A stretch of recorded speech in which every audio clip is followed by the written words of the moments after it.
Welcome, everyone, to the Tuesday edition of Minions of the Zoo. It's Tuesday, so your keeper is Skep Tock. That's me. And with me, I have Minions Prospero. Hello. And Blind Press. Hello. It's just the three of us cozying up tonight for a little time with my friends. I was, well, first of all, let me get the ritual. Prospero, how was your day today? It was just fine, thank you. And we had a fair bit of rain, but I got my errands run before it rained. It rained on me in between stops, but I never got poured on. Oh, good. Which was pretty impressive. I got home and about a half an hour later started hearing the thunder, and then the pouring rain came in. Awesome. Awesome day. How was your day, Skep? Oh, it was fine. Kind of laid back. Had breakfast with my son. I didn't get to see him much in Texas, but he was in town tending to some business stuff that he had to take care of. And so we got to have breakfast this morning before he heads back to Colorado. And not too much to report there. It was a nice time. Blind Press, how's your day going? My day was all right. I'm a little annoyed because it seems like it's time for my yearly ear infection. Oh, sure. Yeah. But so I've called the doctor and I have an appointment with her tomorrow. Good. I'm taking some over-the-counter ear drops right now, just to kind of at least relieve the pain. Because I always get them in my middle ear. Oh. So I don't really get fevers or like leakage from my ear. It's just pain. Yeah. In my ear and in my jaw usually. But on a good note, both my packages arrived today. I got some new shorts that are really nice. And I got myself a new pair of Skull Candy earbuds because they fixed the pairing issue with Apple. Excellent. So I purchased some on sale and they arrived today. I'm sad because I can't use them both right now until my ear clears up, but the left one at least is sounding really good and the mic quality is really good too. So if I want to do like any live streaming on my phone from the cottage or anything like that, I won't sound like I'm in a tin can. So yay!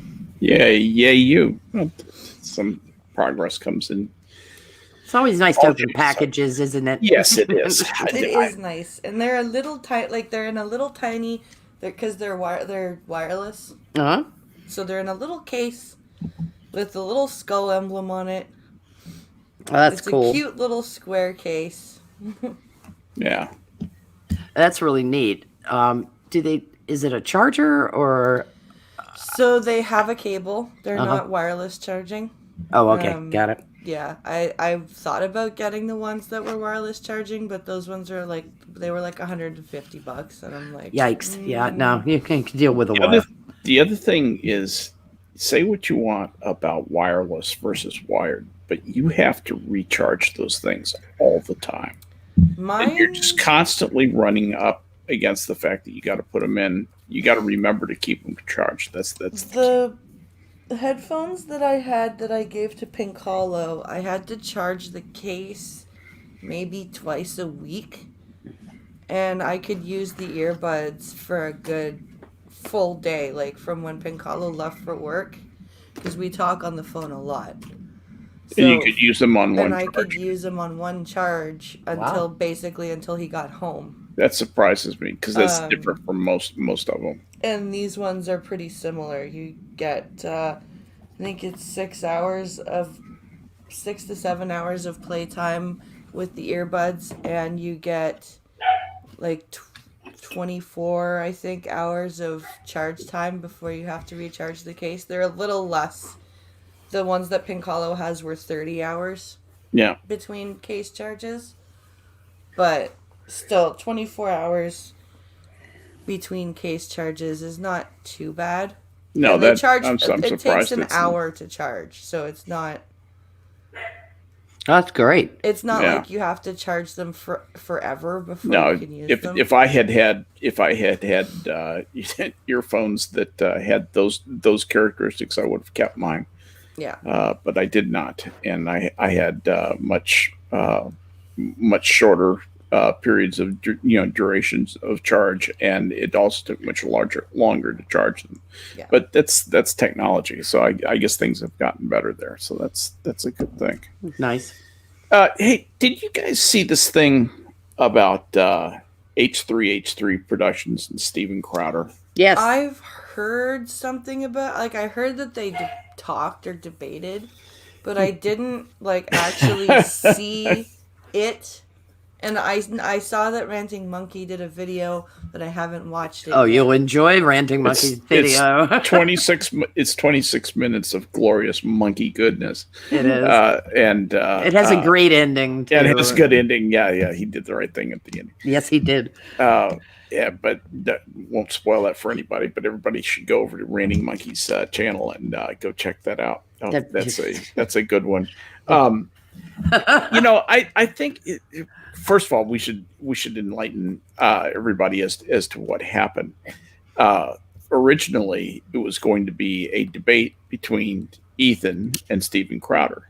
Okay. And Steven Crowder was down for this, and he's setting it up. He's completely in good faith, right? Except even he was kind of going, now I wouldn't be surprised if this guy did something weird. And so Ethan is playing it straight. Okay, we'll do this. Let's get a sound check, and they're just about to start the debate, and Ethan steps aside, and in steps this guy named Steve Scalise. Sam Sater. Sam Sater. Steve Scalise. Where did I get that? I had something written down earlier. Sam Sater. He's a guy I've never heard of, really. Yeah, he's got a big channel. He's got a reasonably big channel, but he's one of those nameless, faceless lefties that I have not heard of. And he had been trying to do something with somebody of Crowder's size for a long time. He'd been trying to debate Crowder. Crowder had been scheduled to debate him, and then then Crowder pulled out. Right. On his father's advice. On Crowder's father advised him not to do the debate. Yeah. So Ethan pulled a bait and switch. Yep. What an ass. Well, he's a dirtbag. I mean, he's just a shithead. He really, truly is. That's a damaged person. Yeah, he is, and he just wants to hurt other people. He doesn't exist to do anything except burn other people. That's all guys like that ever want. And his sense of humor.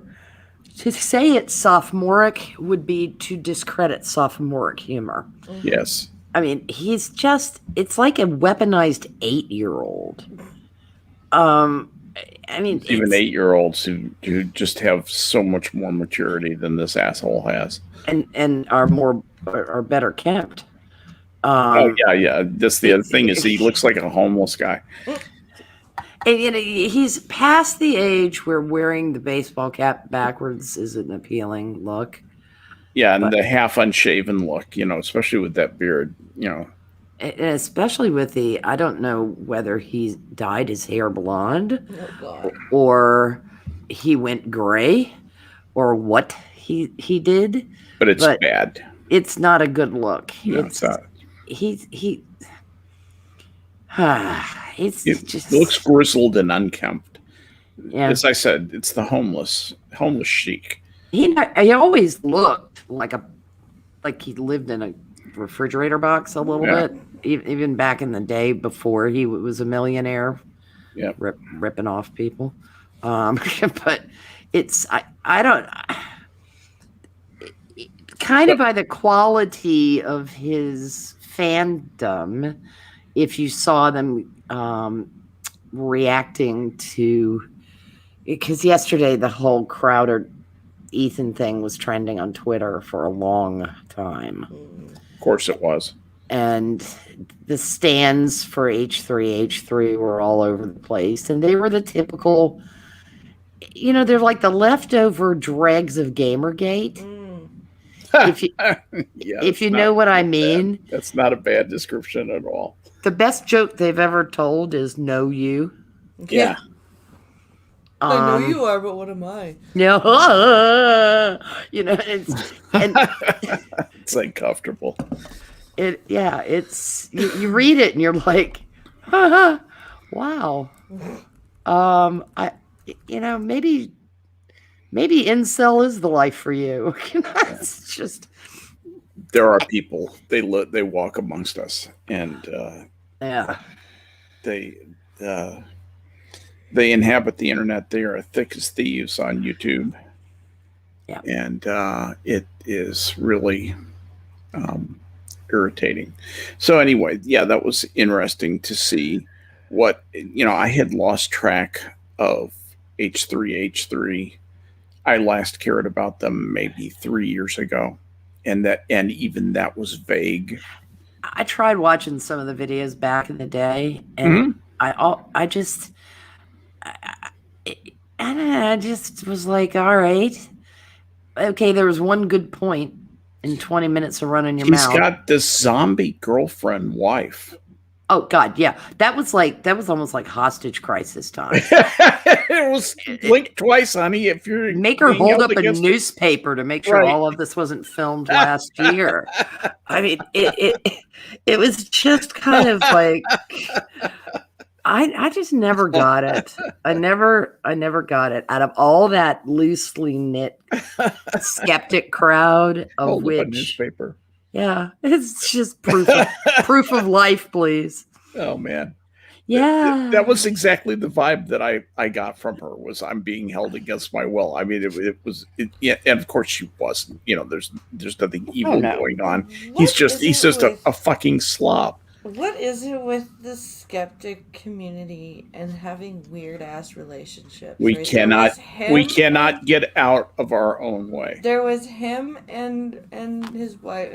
There was Armored Skeptic and Shoe on Head. Yep. And if you ever watched them together, that was just disturbing. Ugh. Yeah. And then there was Steve Shives and his wife. And then there was fucking like what the fuck? Don't you mean Steve Shives and his husband? That's true. Yeah. Yeah, and then you had what is with the community and deeply dysfunctional relationships? Well, also the ones that got into atheism plus, they were, God, I mean, ew. I mean, Christy Winters and that crowd, and nobody would go boo to anybody without Christy's permission, right? Which was a fascinating dynamic. And it was like, if the only thing you had uniting yourselves were the fact that you didn't believe in God, how much mileage are you going to get on that? Yeah. I mean, you can make some arguments about making sure that those who push for theology in applied in government or something like that, because or education or education, yeah, anywhere where the state has controlling authority is a bad idea. Well, that's okay. So the founders thought it was a bad idea too. Yeah. It's why the Establishment Clause reads the way it does.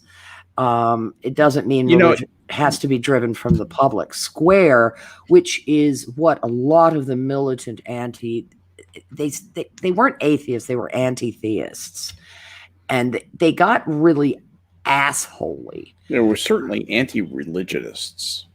Yes. They wanted no religion to rear its ugly head anywhere, which I'm semi-copacetic with. There's certain cultural symbols and so forth that I think a government may be reasonably allowed to profess or expend. But beyond that, I'm pretty much one who thinks that religion needs to be, that's a private matter and should stay mostly private. Just because people's feelings get too hurt too fast over this and that. Well, it's precisely why among those things that one didn't talk about in polite society Mm-hmm. were Politics and religion. sex, finance, politics, and religion, really, because Right. you didn't discuss. You don't air your dirty laundry in public. You don't air any of your laundry in public. Thank you. Yes. But just none of it. I don't want to see your laundry. That was all well and good, and then people had to decide that they needed to share everything. We need to deconstruct everything. We need to Yes. go to a zero-based justification for all rules. So we're going to drop all the rules Yes. and only readopt the ones that, absolutely keep us from immediate death. There is no objective morality that has survived throughout all these ages that is of any value at all without our having to completely break it down and wonder why they came up with that notion in the first place. Right.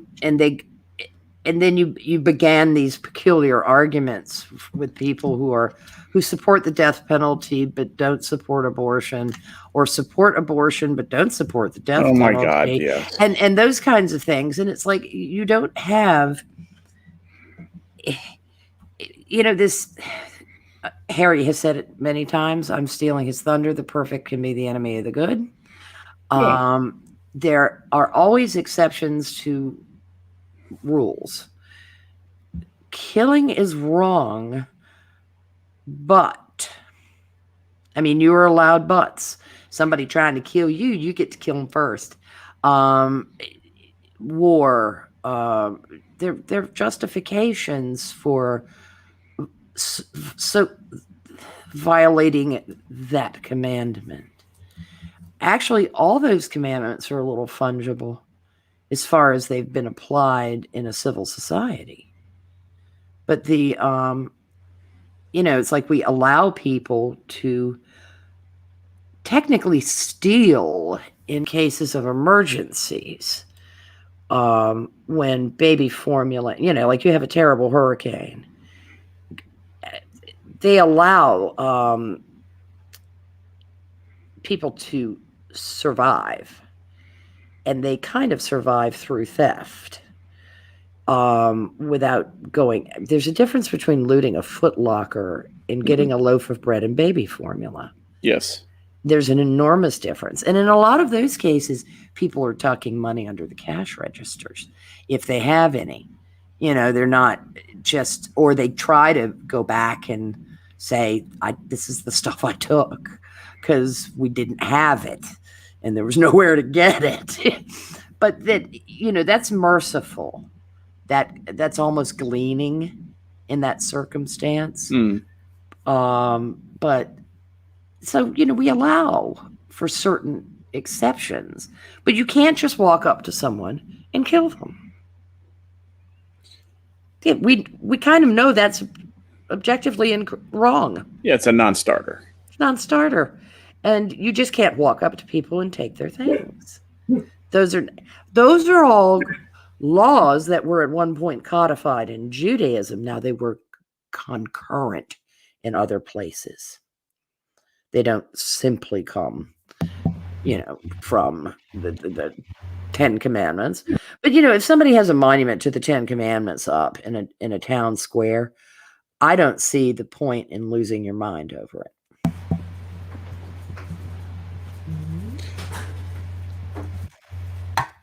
That's probably a fair point. I'm trying to deal with dogs here. I'm sorry. I noticed. I'm half distracted here, trying to my mic on and off. Yeah, and your gain just shot up a good bit too. Yeah, sorry about that. No, that's okay. All right. I heard a little yapper go whoop, Yeah. right after we started, and I thought, yeah, they're warming up. Yeah. The dog chorus will sing to us here in a little bit.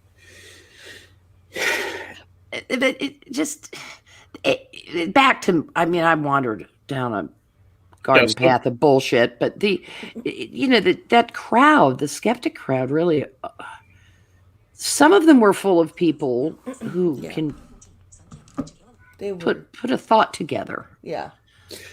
It's interesting when you get to meet some of the big people, the people with lots of followers, and you meet them in person. when I met Armored Skeptic, he comes across as the most normal, unpretentious, nicest guy you ever met. Truly does. That is, and that you can't fake that, or if he is, he's a master.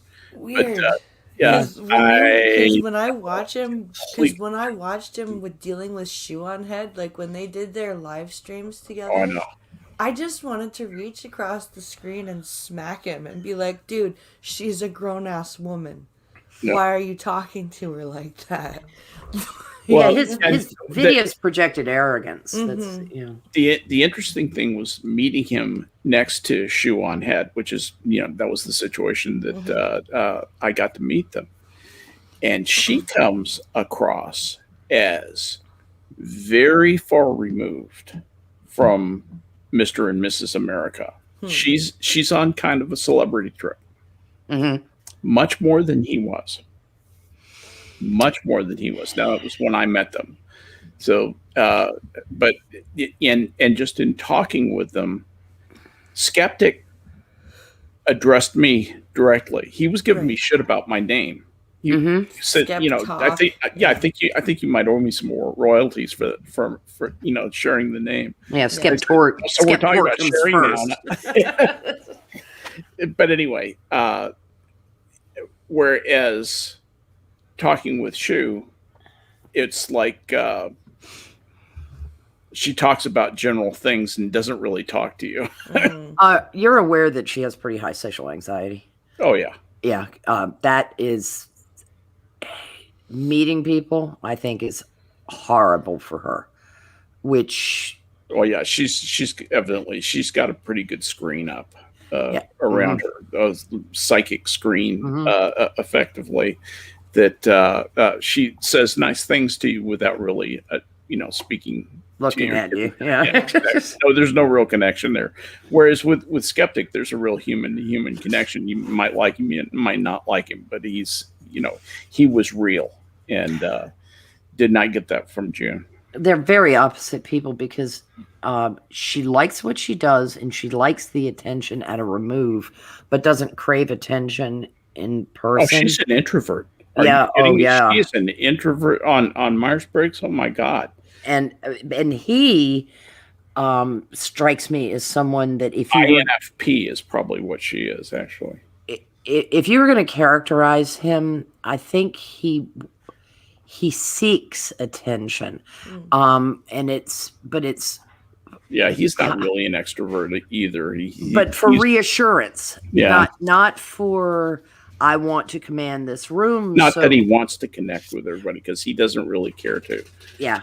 Yeah, left to himself, he would like to be the alone guy on a real spaceship orbiting the Earth, not having to deal with people in one-to-one, but just be able to make his observations about the world. I think that's kind of where that's the fantasy that he harbors. The monastic scholar. Yeah. Hermit almost. Yeah. Almost like a proverbial hermit. But anyway, it was interesting because I didn't get the feeling that either one of those two were any different from me. They were regular Mark 1 Mod 0 H Sapiens. You don't get that feeling with Lauren Chen. You get the feeling that you are a defective model and she's the perfection.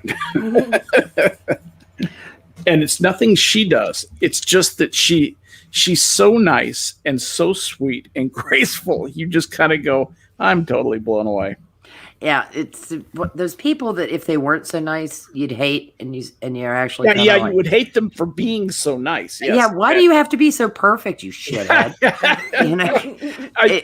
The way that I accosted her, she was walking through the length of the venue, and she was carrying a guitar case. And I said something that looks like there might be a tailor inside that guitar case, and she looked up at me, guitar player, and so we got started talking as we walked across the venue, and that was really most of the conversation was just us walking across there too. the area where she was going.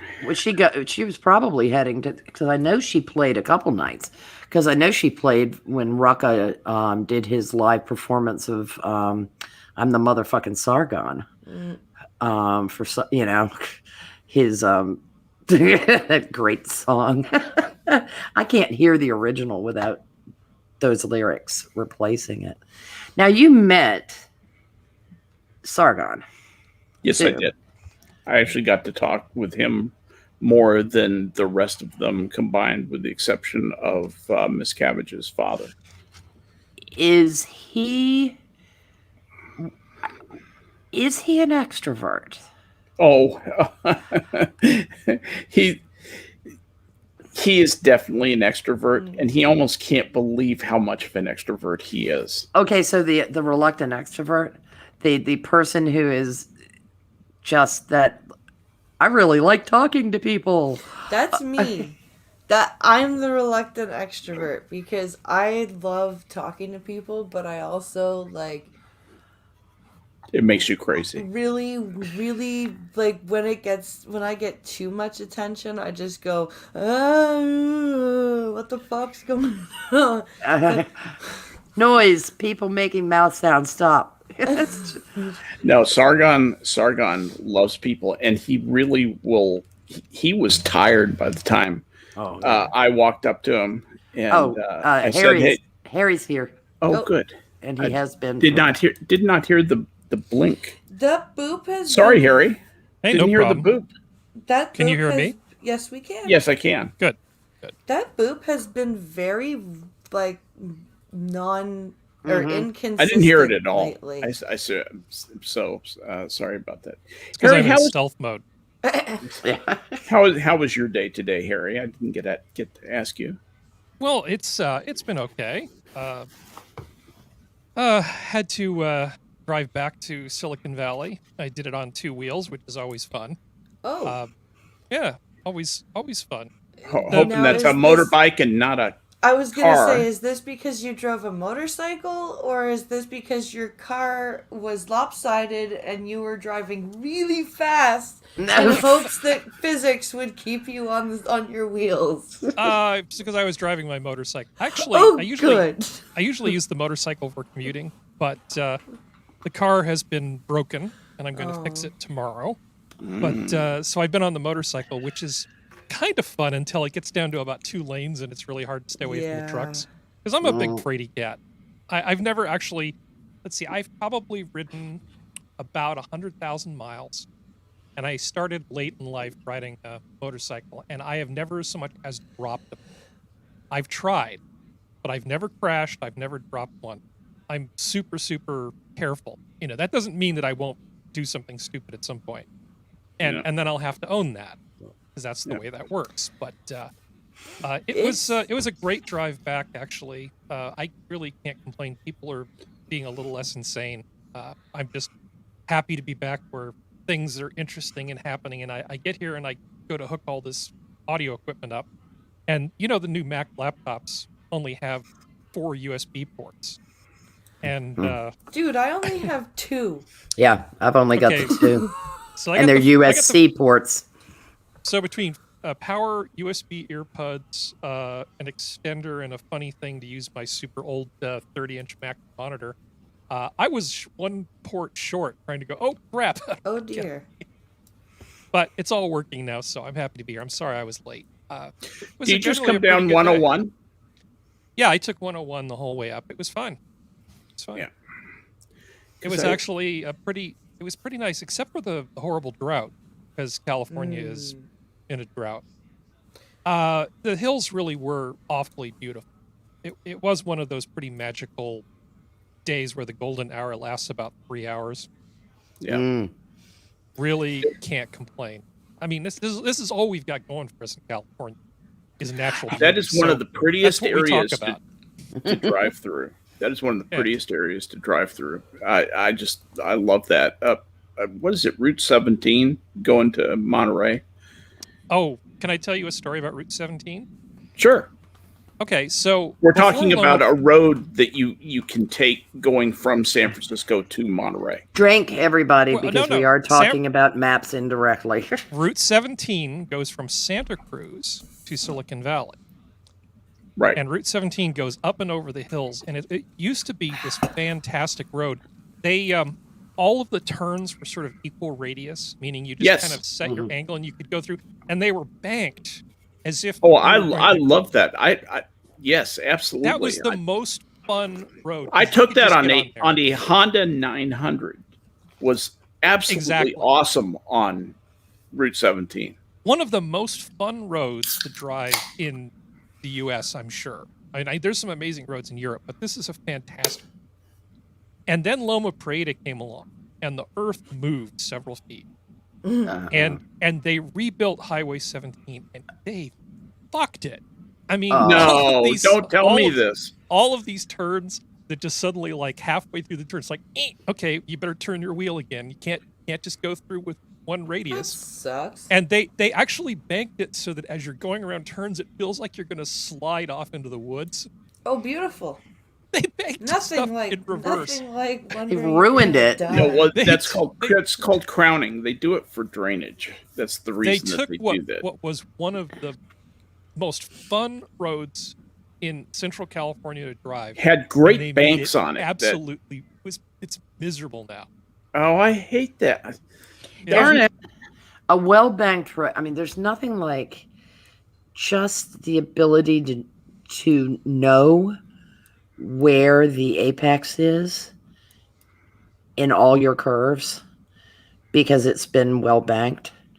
You know, where you're not, it's just slight brake to approach, accelerate into the curve and out, and yay, isn't that fun? And here comes another one, and we do that again. And because it's just such smooth driving. And I used to cut over on 17 when I was going from San Francisco to Monterey, when I was still stationed in San Francisco. I used to come over 17. I used to cut through Scotts Valley. That's where it was, on purpose, just so I could take that road. And I was just driving a Volkswagen Dasher. You know, I was just a little sport coupe car. And then later on, when I got to, babysit my friend's Honda when he was on cruise, that was awesome. That was just insane. There's nothing quite as cool / scary as being a blind person on the back of a motorcycle, because you're just waiting for the accident. You can hear everything, or like the cars around you. Oh, I didn't think about that. Right there, and you're like, wow, these vehicles are awfully close to me. I sure hope the drivers are paying attention. Whee! Yeah. Well, the wind in my face and fear in my heart. You know, Yep. It's just.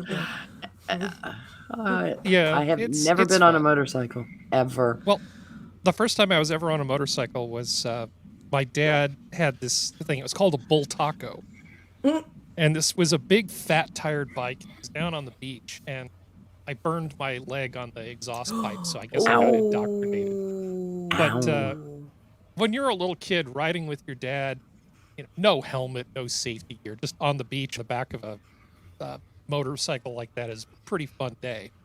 That's a mini bike, right? No, that was a full size bike. A bull taco. What a okay. My what so, an bull amazing tacos.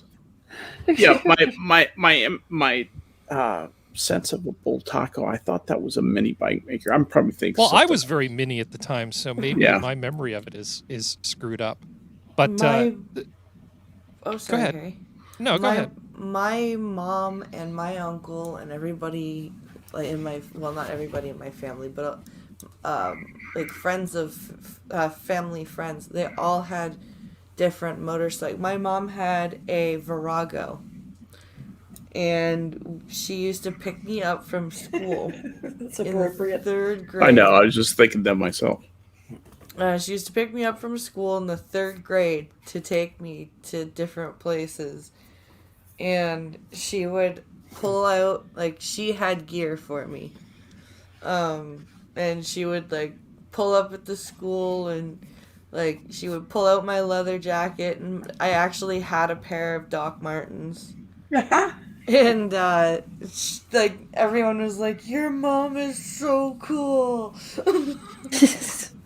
I'm like, yeah, well, you just have to be around her when she starts screaming, and they won't think she's that cool then. That's why the Virago thing is so perfect. It's Yep. just like, wow, did you do that on purpose? Oh my god! Well, this woman, before she had me, she got some dumbass macho guys were like following her through a park in their car, calling her like a dyke and all sorts of fun names. So and they wouldn't leave her alone, so she like got off her bike, and one of them got out of the car. Like the driver got out of the car, so she took off her helmet and put it into his chest. So he went back into his buddy's lap, and she said, "If you keep following me, I'm gonna pick up my fucking bike and follow you home with it." This woman is like, she's insane. She's a like 5'2" redheaded Scotswoman. That kind of sounds like a Camille Paglia move. Yeah. You know, total power move of just fuck it, I'm done with you. Yep. Yeah, and it's like, dude, that really, no, don't worry about it, lady. I'm getting back in the car. That's just, it's like, She had to get a new helmet. That's how hard she hit the dude with it. wow. So there is a fantastic road, sort of famous for motorcycles, which is Skyline, or Highway 35, I think it is, which Harry- essentially goes from... You're kind of cutting in You're and out cutting a in and out. tiny bit. Are you That's away what from the people mother? keep telling me. Yeah, I didn't know if you were too far from the mothership. I'm holding the microphone right in front of my mouth. Let me play with audio and you guys talk. Sorry about that. Okay. Yeah, but hold Right. that story, please. 'Cause, Yeah, I want to hear the story. yeah. Yeah, for sure. So you just audio check with us because we're good at that here at Minions of the Zoo. We are. But there are some amazing roads in California if you want to travel by motorcycle. Not the least of which was one that just goes south of Carmel.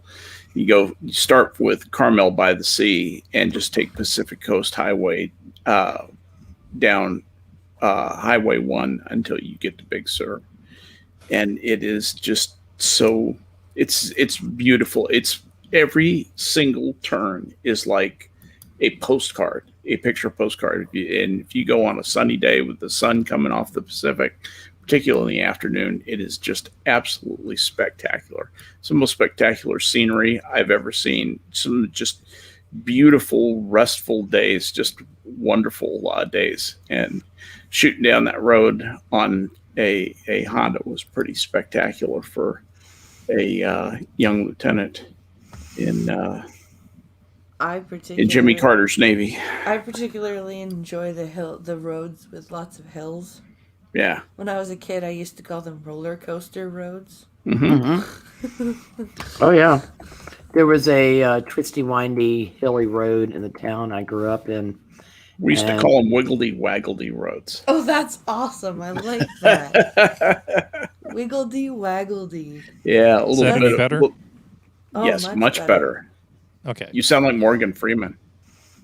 No, you don't. I'm just kidding. Well, thank you. Was it that Voice of moment God, yes. you realized? So where was I? Highway Okay, 35. Yes, Highway 35. So Highway this 35. is where? Highway 35 goes from Highway 17, which is sort of goes east-west from Santa Cruz Right. to Silicon Valley. Right. And you can go almost all the way to San Francisco along the top of that ridge of mountains. That's the very peak of it. That's where the San Andreas runs. Yes, 35. That's that fault line road. I know which road that is. I know exactly. And that's which the whole road that thing is. where you go to Alice's restaurant and hang out with all the bikers, and that is a beautiful road. But guys get on the Corte Madera. the high performance Japanese bikes, and they're decked out like they're going for a track day, and they go fast on that road. Oh yeah. And it has some beautiful corners. But you're really riding right along the top Kawasaki of the Road San Rocker. Andreas. Yeah, it's actually really gorgeous up there. That is an amazing drive. I have driven most of that road. I'm not going to say I have driven it all. I think I have, but I may have missed one particular part of it. But I know I've driven most of that road. Probably not on a bike, but definitely in my car rambles around the Bay Area. Know it well. Just people don't realize how utterly beautiful California is in places. Well, I will say this, that I went to Virginia. I went to Mount Vernon one time, and I thought that actually the outskirts of D.C., when you got into the woods, where all the really nice houses were, was pretty darn nice too. And the Potomac is a nice looking river. Our rivers are weak sauce out here. You know, Yeah, they are. Other than the Sacramento River, I was just going to say parts of the up Feather, north. they're just our rivers are nothing. The Potomac, you look at that, and it's to a California, you're pretty much gobsmacked. It's like, You should come up holy here and look at crap, some that of But our you, rivers. you also have the Klamath up north. You know, I the know, Klamath but River, it does come down into California. but you guys have an embarrassment of riches back east, and actually the forests and stuff back there. Yeah. And some of the birds are pretty amazing. I actually like you get out there, except for the deciduous humidity. forest. You get deciduous forest in Virginia, where you still have primarily conifers in the Sierras. Did you solve all the world's problems while I was fiddling with my audio?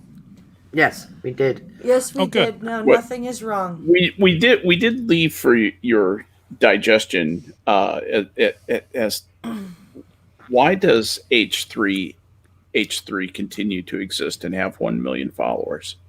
I don't pay any attention to H3H3. I barely know that H3H3 exists.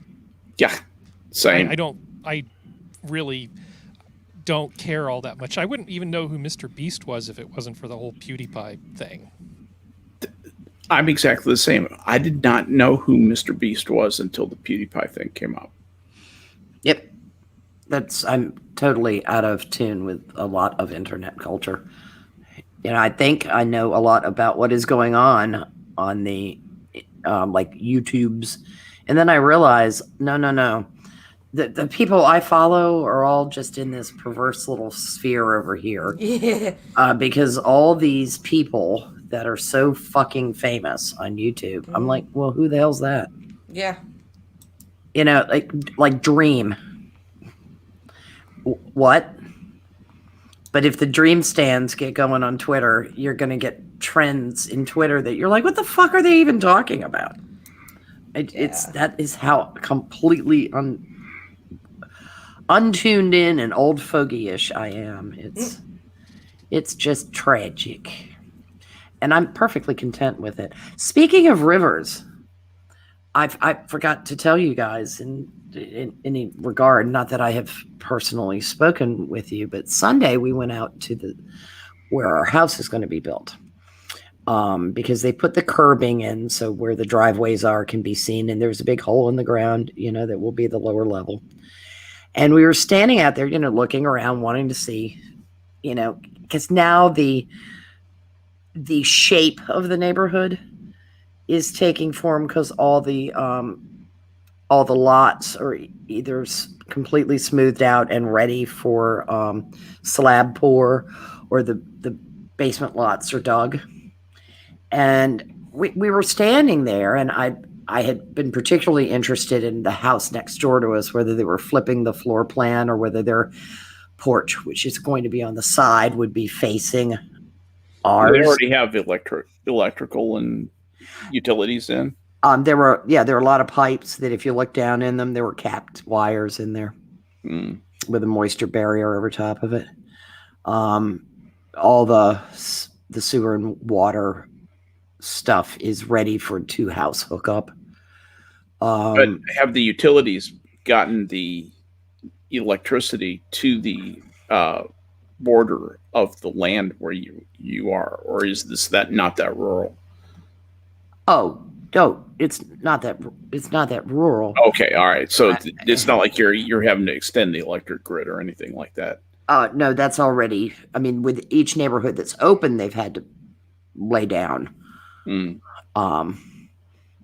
cable for it, but Yeah. and then put in gas lines because, of course, they're grading and leveling and getting everything ready for that kind of stuff. But you don't need any improvements to the plat or anything to. Not any more than they already set up when they planned the development. Yeah. You had and fun with the ponds, though. But that's all settled. That's all settled. The BMP is it's paved around and all the landscaping's in and all the water filtering plants are in place. The 100-year flood spill gate is there and all that's set. They, at least our side of the road, they've dealt with all the drainage. So that it flows to the BMP, then gets filtered, and then gets released to the Chickahominy.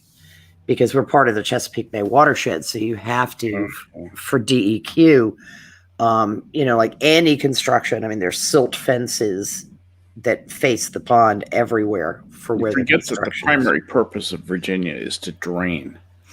Oh boy, yeah. Harry was talking about rivers, and I was like, "Jesus Christ!" They have so many creeks in Virginia, like Accotink Creek up in the Washington area. Well, yeah. Well, the I know Continental, a lot of camping on Accotink. the Continental Divide in the east runs along partly the Appalachians, partly the Blue Ridge, because like Floyd, Virginia. Little Is that hippie part of the Continental Divide, or is that just that's a local the Eastern Divide? That's it is the Eastern Continental Divide. Everything to the east of Floyd, Virginia, flows into the Atlantic. Everything to the west flows to the Mississippi. Oh, okay. I get what you're saying. Yeah, Doesn't flow to the Pacific. No, it can't. The Mississippi's in the way. Seemed like the Rocky Mountains would be in the way, and Mississippi and all that sort of thing. Right, but the way the Continental Divide in the West works, what flows toward the Pacific, what flows. So some of that is in Virginia. I didn't realize that. Okay, there's the one that splits the Pacific from that which flows toward the Gulf. Or, via the Mississippi, the Missouri, that kind of thing. And then there is an East Coast one, what feeds toward the Mississippi versus what feeds directly toward the Atlantic. And that comes through Virginia. And here on Minions of the Zoo, you have just had your geography lesson. Yeah, they're in that regard, there is an Eastern Continental Divide, not as important as the Continental Divide in the West, because everything that flows to the Mississippi flows to the Gulf, which is technically part of the Atlantic. But when we were in Boy Scouts, we hiked on the Continental Divide in Colorado quite a bit. That's cool. And we would take our canteens and pour a little bit on one side. Yeah. On the ridge itself. Uh-huh. And we pour some on one. That's going to the Atlantic. Pour some of the other. That's going to the Pacific. Right. And then somebody like me would say, no, it's just sitting there on the rocks. It's not going anywhere. That never drains anywhere. Well, it's going to evaporate. And then little Frank got beaten up and left in the mountains. And this was before, ladies and gentlemen, we had a diagnosis of autism for people who had to stand there and go, no, actually. I was that kid. Are you on the spectrum? What spectrum is that? Definitely on the spectrum. I am the spectrum. Definitely on the spectrum. I am the spectrum. I am the G in Roy G. Biv.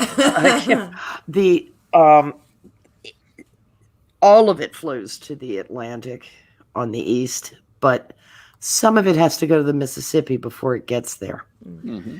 And that's what the Eastern Continental Divide is. But speaking of rivers, we can hear the falls from our property. Oh, nice. that's great. Yeah, and you have to like that sound. Some people don't like that sound. I like that sound. The constant zh exactly. of water. Oh yeah. I was standing there. It was there was a bit of a breeze. It had been quite still coming up the main road, and then we turned on ours, and a bit of a breeze kicked up. And at first I thought, am I hearing the leaves of the woods bordering the river rustling? Because sure. that'll give you a susurration sound too. Yeah. And Susurration, double word score for Prospero there. And then I walk, and that's almost automatopoeia too. Susurrate.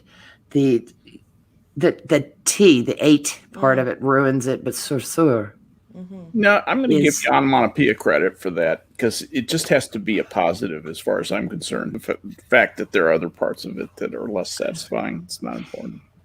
But anyhow, I could hear this That's sound. awesome. And I started walking down to the property, the house that'll be next to us, and it began to fade a little bit.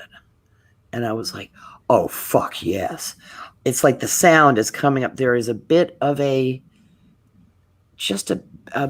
bit of a downturn of the land going down toward the river near our lot. Well. Yeah. That's cool. And it was pushing it up.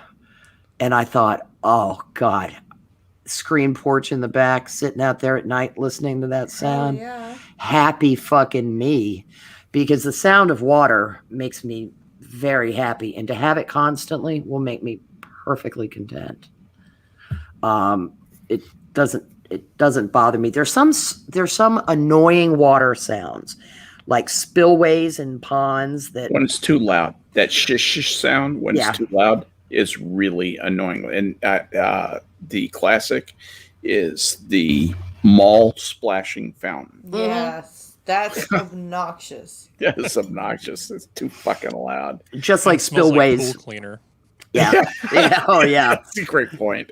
That's the good thing. This doesn't put off the reek of chlorine. Yeah. But and there's some. I have a fountain. It's a big urn fountain, and I like the sound of it. I mean, I haven't run it in a while, but the problem is, it's the kind of sound that if you have to winky tink, you really have to winky tink when you hear it, because it's like shit, running water. That kind of. That's my sink. My sink does that to me if I get up in the morning and I don't winky tink first, and I'm like, I can go after I make this pot of coffee, and then I turn on the sink. Nope, I can't wait to make. Yeah, it is absolutely amazing. Does not get better with age, kids. No, My god! And after 2 kids, holy shit! Yeah. There are some times when I take a hit off my one hitter and I'm holding it, and I'm like, oh, I think I just weed a bit. winky tinked a You're little bit in my You're not the pants. only woman to ever go through that. There's that. I think I have to go, and then you stand up, and it's like, I think I'm going to go if I do not move very quickly. It's like, who stuck my hand in lukewarm water while I was sleeping? Yep. And that, by the way, lukewarm water, not good. No. Hot, fine, cold, fine, lukewarm. It really Makes you Why? relax. Oh, It yeah. makes you relax. Yeah, that was that old camp trick. We used to do that too. Stick something, they wet the bed. It's reliable. People are just going to be, but anyhow, that made me extremely happy, even though they're not going to start the house to November, and God only knows what can happen between now and it being finished. I could hear the river. But Harry, if you can't go anywhere in Virginia without coming across something that is going to feed down into the Hampton Roads. Yeah, I had noticed, and it's nice. It's actually really nice. I was looking at in terms of California bragging, and I was thinking of UC San Diego, which is actually a very good school. Yeah, it UC is. San Diego has, within 15 minutes of it, not 1, not 2, not 3, not 4, not 5, not 6, not 7, but Jeez. 8 beaches Wow. within 15 minutes. Yeah, it's obnoxious. It is obnoxious. So, UC San Diego has a great computer science program, a really good one. The problem is that if you go to someplace like University of Illinois, Champaign-Urbana, Yeah. you are surrounded by wheat. You have 2 options, work or partying. You can drink or you can write code. Those are your options if you're a computer science major. But if you're at San Diego, you have to be a special kind of person to get anything done when you're surrounded by so many distractions. Yeah, it's tough. I mean, I didn't go to UC San Diego, but that's only because I have good sense occasionally. Yeah, people who go to college in Miami, I don't really think they get a lot accomplished. No. You know, it is that distraction thing. The chief source of distraction around here requires, well, people do go and sun on the rocks and hang out on the James River because the falls run through downtown. And so you can wade out. James is navigable all the way to Richmond, isn't it? Oh, yeah, we have a deep water port. Do you have deep water facilities in Richmond? Yeah. I literally did not know this. Technically not in the city. It's just a smidge. But that's, you know what I'm saying. Oh, yeah. On the river where it comes up there. Oh, Allied Chemical was like. That is really cool. I did not know that. Almost by the deep water port. Yeah, that's one of the reasons the bridges are so high that cross the James below Richmond because of large vessels needing to get in. And then we have what are called the intermediary port. And that can handle lower drafts.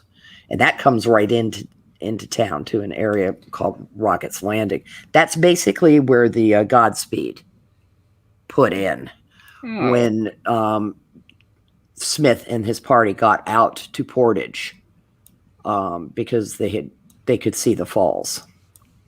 But it was intermediate waters for them to Portage right through there. I'm just looking at the bridges that, you know, if you wanted to pull into the port of Richmond, so to speak, you get to go under that. That looks like actually a tunnel. That first one that is between Virginia Beach and Kiptopiki, whatever that is. And then there's the one that goes to Hampton. That's 460. Then there is, I'm in Newport News. Just there's two more in Newport News. There's the James River Bridge down there. Yeah. And then there's the Benjamin Harrison Bridge up near Hopewell. Yeah, I'm there. That's 156. And then there is the Enon Bridge, which is the that's 295. 295. That's a beautiful bridge. But I swear to God, the first time I went across that bridge, it's like, holy fuck. Because in that area of the James, it's going from one bluff to another, and these are sizable bluffs. Drury's Bluff isn't far from there. Some Civil War doings that went on, and that's a very elevated bridge. Isn't it? It is very high. It is a very fucking elevated bridge. Yeah. When you get out on the bridge and it's pretty, and you're looking at the bridge and you're thinking, "Gosh, this is a pretty bridge," and then you look down, and you're like, "Jesus Christ, how high is this thing?" You could actually. I'm looking at this. I just want to make sure. If that water is deep enough, you could get a World War II, not a modern day, but you could get a World War II aircraft carrier underneath that. Yeah, the conning tower would not. It's called the Island, but yeah. And whatever. Conning towers for submarines. Sorry, hon. Oh yeah, no, you're right. Okay. Anyway, the big hoo-ha. Would be able to go. The big fake penis sticking up out of the top of the ship would be able to go under. Not that. I know. No, the fake penises on an aircraft carrier. That's what the air wing drives. The drives are, yeah. But the Island would clear it. Yeah, it's a tall. I am not. I need to check what the elevation of the Enon Bridge is. Really quick, I need to head out and take some more eardrops. Is that what you call it? Yeah. Yes, that's what I call it. But please tune in tomorrow for the coffee stream. It will be Canadian Wednesday tomorrow. I will be there on Saturday for the. Awesome. I'm so sorry about that. I have to come up with another idea. We missed you, man. Life was coming at me pretty fast. It was good. It was full of belly laughs Good. And there's an honorable mention that I'm going to mention on Saturday because I forgot to mention it on. What do we do? What's the subject this I have Saturday? to come up with another. I have to come up with an idea. All right, I'll try and put my brain to it and shoot you some ideas. Okay. And I did tell Prospero I would be there on Thursday, so I'll see you guys on Thursday. All right. And also tomorrow night on Twitch, I'll be gaming, probably at 11 o'clock. So yeah. Heck of a deal. Well, thanks for coming by, and go get some rest and get ready to take care of those kids again tomorrow. All right. Have a good night, guys. Night. 15 years to go. Good night. Good night, hon. Yeah, it has 150 feet of vertical navigation clearance and 630 feet of horizontal. It doesn't have quite as much as what I thought, but still, could take like a cruiser easily. The tornado that hit Petersburg back in 1983, the F3 or F4 that hit it, actually affected that bridge. Really? Yeah. Basically kind of came across it. F3 tornado could affect a lot of things. Yeah. Because it's an interesting bridge. It's the classic single mid suspension bridge, and it's a concrete stable stayed bridge. It's a new design. The Sunshine Skyway, the replacement bridge for the one that fell down, went boom after it was hit. When you look at this bridge, it looks like it's a mess. It looks like it's on, these tall, long, spindly, concrete things that I bet are just scientifically proven to be the strongest things ever, and probably would stand up in no matter how many tornadoes you threw at them. They simply are too massive to move. The roadway looks like a big airfoil. That thing looks to me like a big wing. Mm-hmm. And that's the thing that I would think would be vulnerable in a tornado, would be the lifting forces on something like that could stress it in a way that it wasn't designed, and take care of it. But the bridge, it's a beautiful bridge. It's absolutely gorgeous construction. It's called the Varina Enon. Is that how you pronounce it? Varina Enon Bridge. VARINA-ENON Bridge. There's some nice images. And there's some beautiful images online too. There's some beautiful wheat fields and cornfields. Well, yeah, I mean, that is not a densely populated area right there. Yeah. And it doesn't look like it. No, the funny thing about the 295 leading to that is it goes through a good long stretch of the Chickahominy Swamp.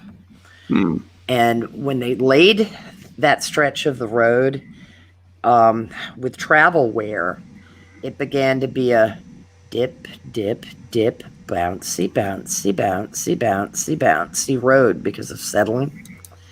And the first time, literally, that someone could get seasick. It was that much of a boingy, boingy, boingy, boingy to drive along. This is what it looked like when it was being built. Yeah. God. It's deceivingly not as high as you think it is. It's just because of seeing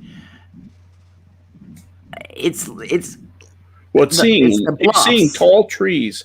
It's seeing tall trees that their tops are substantially below the bottom part of the bridge. The bottom part of the bottom part of the bridge. Yeah. I mean, they are quite far away. That is putting a bridge deck 15 stories in the air. That's no small achievement. That's some serious money went into that. Real money. Well, 295 was designed to belt Richmond. And this was all done in the service of keeping the river navigable. Yes. So, which tells me that there is still substantial interest in having that traffic on the rivers, right? Yeah.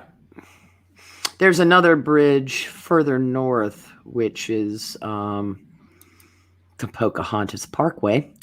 Sounds like a euphemism. Yeah. Is that what you call it? A parkway then? The old Pocahontas Parkway. Yeah, it's It's right, That's so it's right next to euphemistic. the Jim Neighbors Expressway. Yeah, exactly. I've got a picture to show you a vessel on the river going under 895 on the old Pocahontas Parkway. The Kamala Harris Toll Road. The Kamala Passage. But that's quite near where the Deepwater Terminal is. Yes. Coming into That's And good. that bridge is a similar height. So, and that's a standard. That is a, let me just make sure I know what I'm talking about here.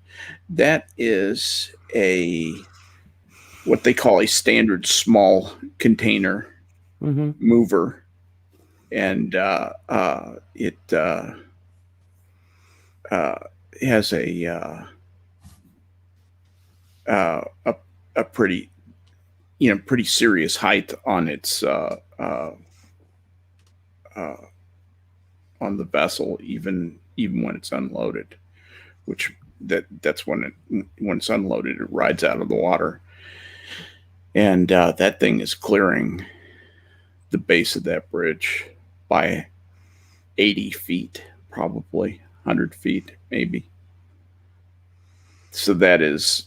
These bridges are put in very definitely with navigability in mind. That's interesting. Really fun. Yeah, you don't think of Richmond as a port. No. You just don't. It's not, because Baltimore is, and Norfolk. Yeah. So but it is why the city is where it is. Yeah. And because we're at the falls, but the river is deep very quickly on the other side of the falls, which does not always happen. Was it always navigable, or did they have to do work? Did they have to do work on it throughout the 19th century to get it navigable for deep water all the way to Richmond? As far as I know, it was navigable. It's a big watershed. Yeah. Its I mean, headwaters it are just out. has to be deep enough. I mean, it's interesting because the river does this what's a come and a go with its depth. Mhm. It's got deep points above the falls, Yeah. and then very shallow points. Yeah. Based on like But if it has deep enough channel all the way through naturally, it's kind of interesting. Yeah, there's a whole area that if you look at it aerially, like on a satellite image, it's interesting. Curl's Neck. There's a dairy farm that was set up that's called Curl's Neck, but it's a interesting passage, navigable channel passage of the river that curls around what appears to be the main body of the river. It's just some very Dutch Gap, very weird little places along it. But the headwaters are on the other side of the Blue Ridge in Lexington, roughly. Kentucky? No, Lexington, Virginia. Oh, okay. But they're up right parallel to Lexington in the Blue Ridge. That area is where the headwaters of the James are. But it was navigable enough for them to want to put the Kanawha Canal in. And, originally the Kanawha Canal plan was to carry the ability to move goods up the James River, then move things to the canal and move them to the Ohio through West Virginia. Back then, I think people thought very naturally about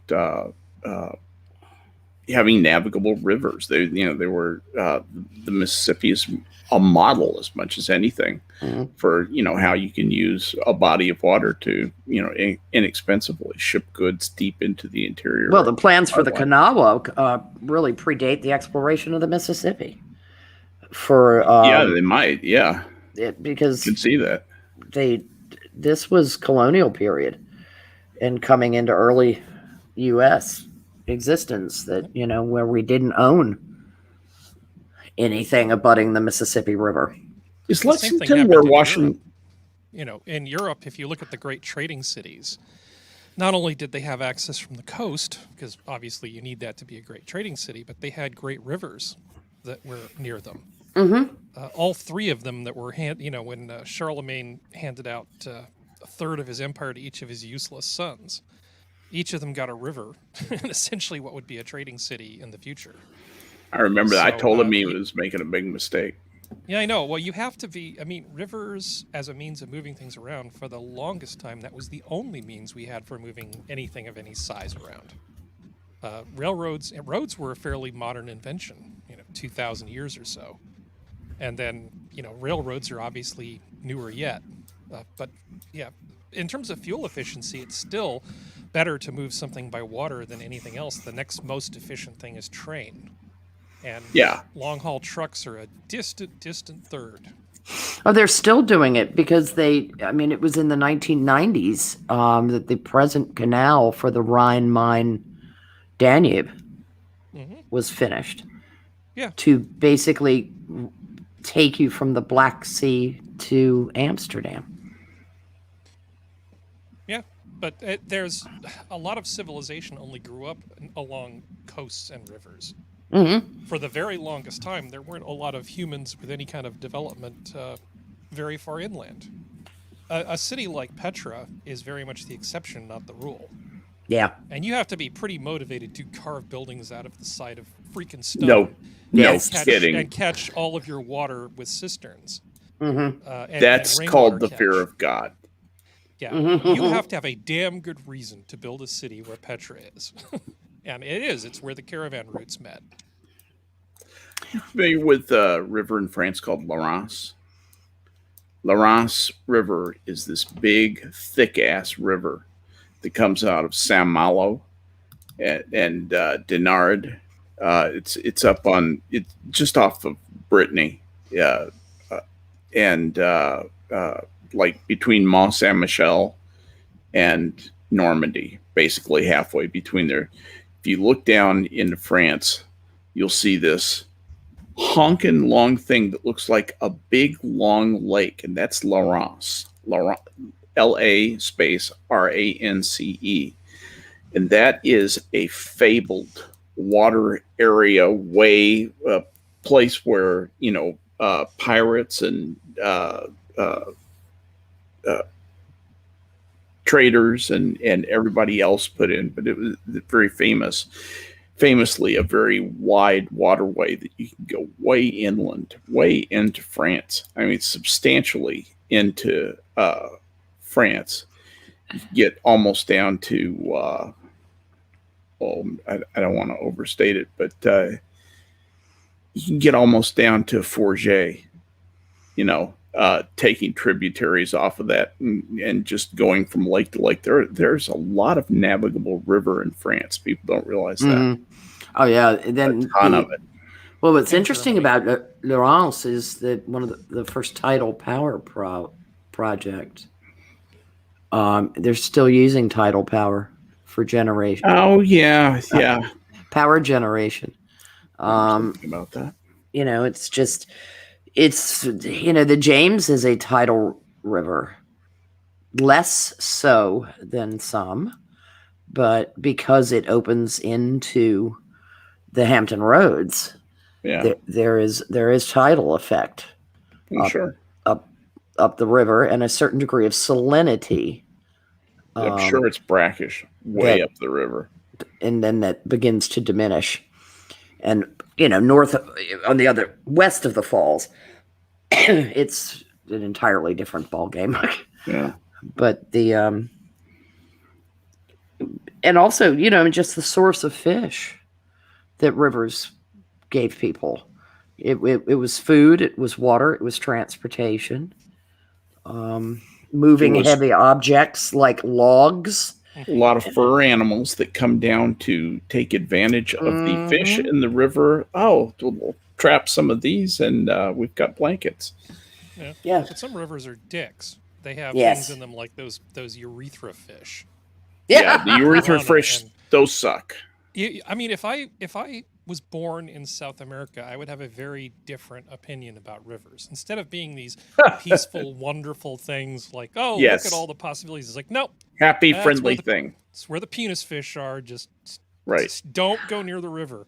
Well, The river's living, evil. having lived near a good-sized river for 40 years, I can tell you when there is significant flooding, the river ceases being, oh gosh, isn't that pretty, and kind of becomes the, oh shit, what's it going to do now?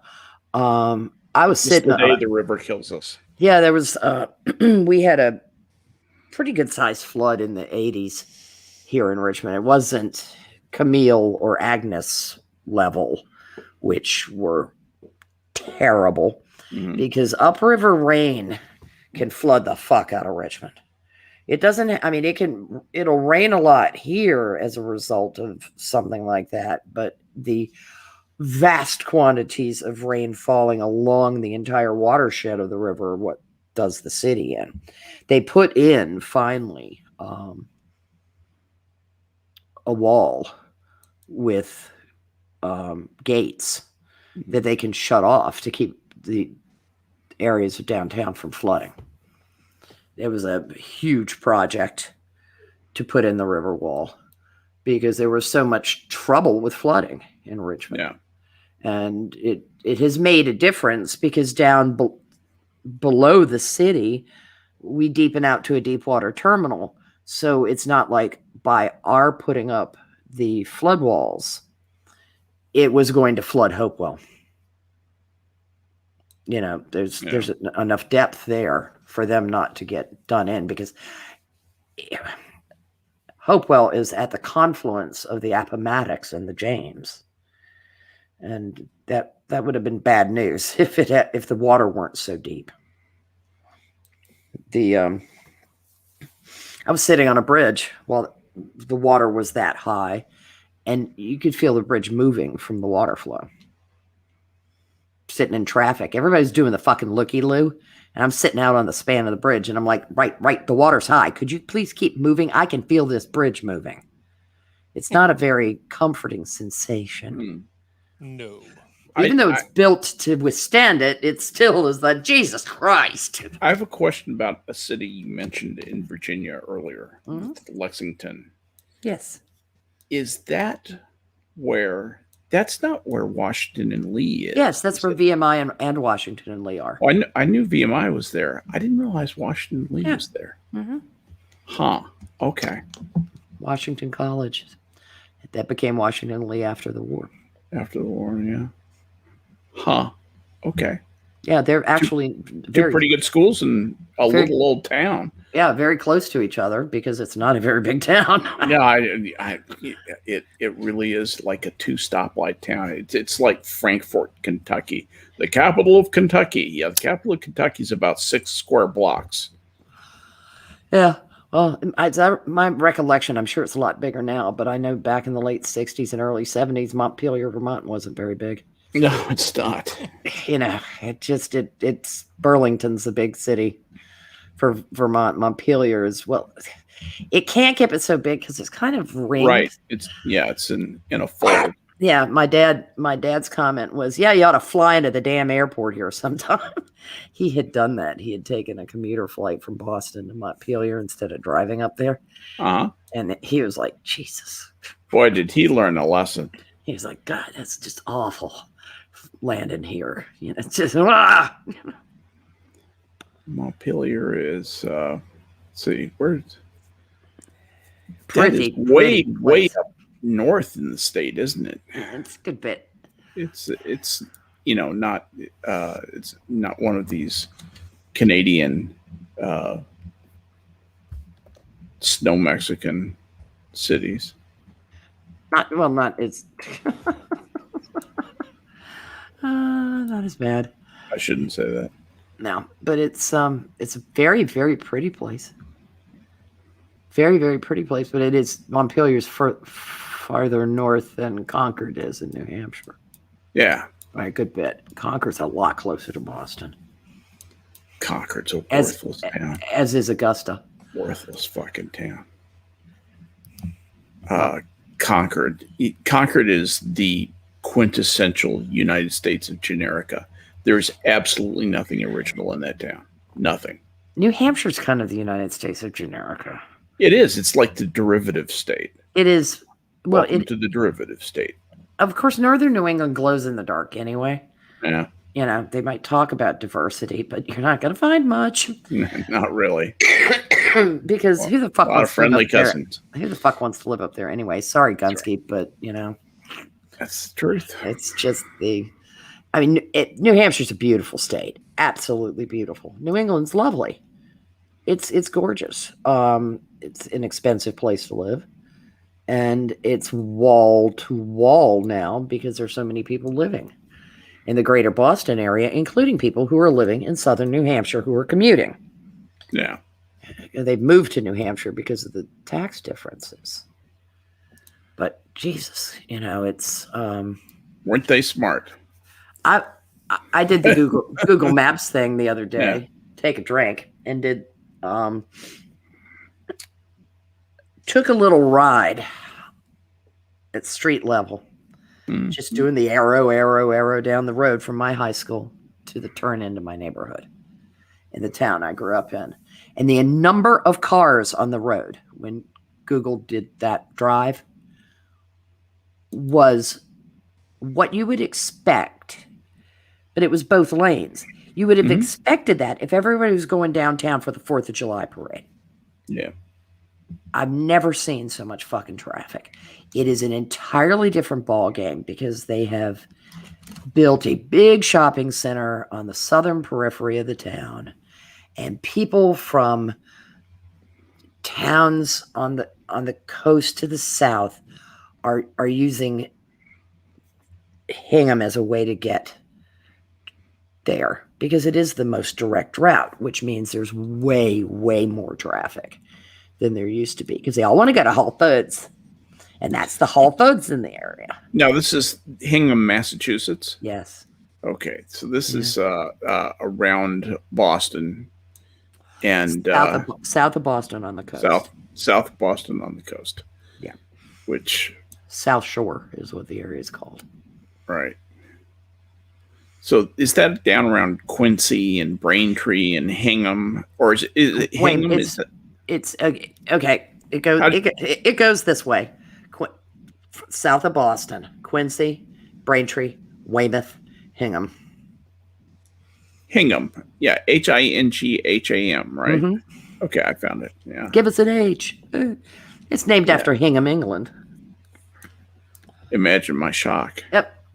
It was settled as Bear Cove, Bare Cove, in 16. I mean, the town was incorporated as a town, I think, in 1635. And it was called Bear Cove? It was called Bear Cove, Barecove. Some of the Mass Bay Colony guys from Boston came south, and because it's a harbor town, I think they named that Bear Cove. Yeah, there's actually a Bear Cove Park on Fort Hill Street. Yeah. And I'm sitting here looking at it. Looks very, very nice. There's something called Whale Island and Weymouth, Hingham, Back River area. Yeah, the Ware River divides Weymouth and Hingham from each other. I think it's a Ware. Whatever. There is a river that cuts in and divides the Hingham side of where all the shipyards were, because General Dynamics had a thing set up in Hingham, right there near the Weymouth border. And they had a huge naval shipyards there. Matter of fact, I went to 4th and 5th grade in an old Navy barracks building. There were a lot of them. Yeah. There were a lot of Navy buildings on all over the East Coast. Hmm. Stuff that the Navy used. Oh yeah, they were doing some big time shipbuilding in that area during the war. Yeah. That's convenient because you just shoved the boat right off the property in which you were building it, basically, and there it was in the Atlantic. Well, or in the access to the Atlantic. Launched. Yeah, no, they're just shoving them off. Couldn't drop them from great heights. They didn't have the helicopter technology for it then. Yeah, it's a beautiful part of the world. I mean, I encourage people to visit New England. It's absolutely gorgeous. Just be prepared to sit in a lot of traffic. Mm. You know, plot the back roads a little bit more than the highways, and you'll get to ride through very pretty towns with houses that date from, you know, the early 18th century, and churches, the oldest continually operating church in the United States. That isn't Spanish, and none of those were continually operating. The oldest continually operating church is in Hingham, Massachusetts. Old Ship Church. It beats out Bruton Parish in Williamsburg because Bruton Parish shut down for a time period and was not operating as a church. It is a source of grave aggravation for the people in Williamsburg that a colony formed that much later than the Virginia colonies were formed. Colonizers are going to colonize. You got that right. You know, speaking of which, just to break off from this just a bit, I've been watching a lot of Britisher content recently. And, you know, he makes a very good point from time to time. He doesn't usually follow it up with much, but he makes the observation that what would some of these countries have done without colonial intervention? How would they have been? How might they have progressed? What things do they have now that they would not have had? And these things are quite substantial. I hate to say this, but colonialists actually contributed a lot to the societies they colonized. The standards of living in a number of countries. Sanitation. Yeah. Sanitation was unknown in Africa before colonization. Yeah. Absolutely, completely unknown. You would be dealing with a lot of endemic. And don't talk to me about great aqueducts of Wakanda. I'm being serious here. They really had done nothing. No. And a lot of diseases that we scoff at today would be still endemic. Sure. Because of not knowing germ theory. Okay, let me ask you a serious question. And I'm partially being devil's advocate and I'm partially being serious. If we had not colonized Africa, we just left it alone and went full prime directive on it. Okay. Would the populations of Africa have reached the sizes that they did? And would they have a lot of the problems feeding themselves that they have gone on to have throughout all of our lifetimes? I mean, I've been seeing ads with Sally Struthers looking rather well fed, talking about raising money for starving children forever, save the children and care and all look at the filth they live in. Yeah, but it's but would they have populations large enough that they would be having these sort of food problems and a lot of the other problems that grow up around that if we hadn't gone in there and just sort of halfway helped them out?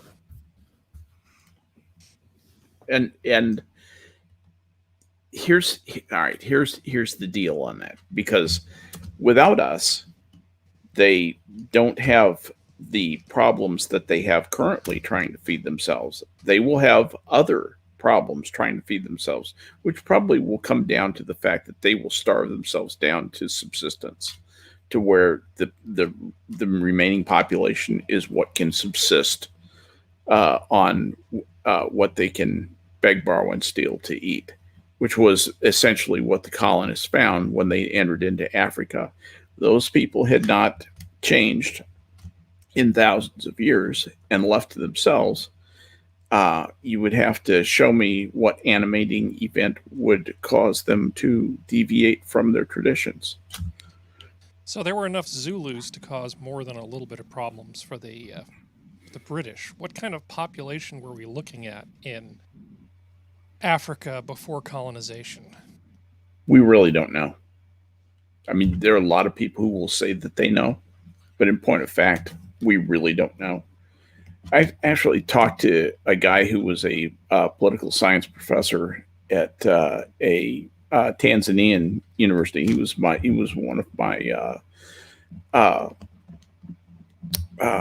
many advisors, and I took both of his courses at Northwestern. In talking to him about things like that,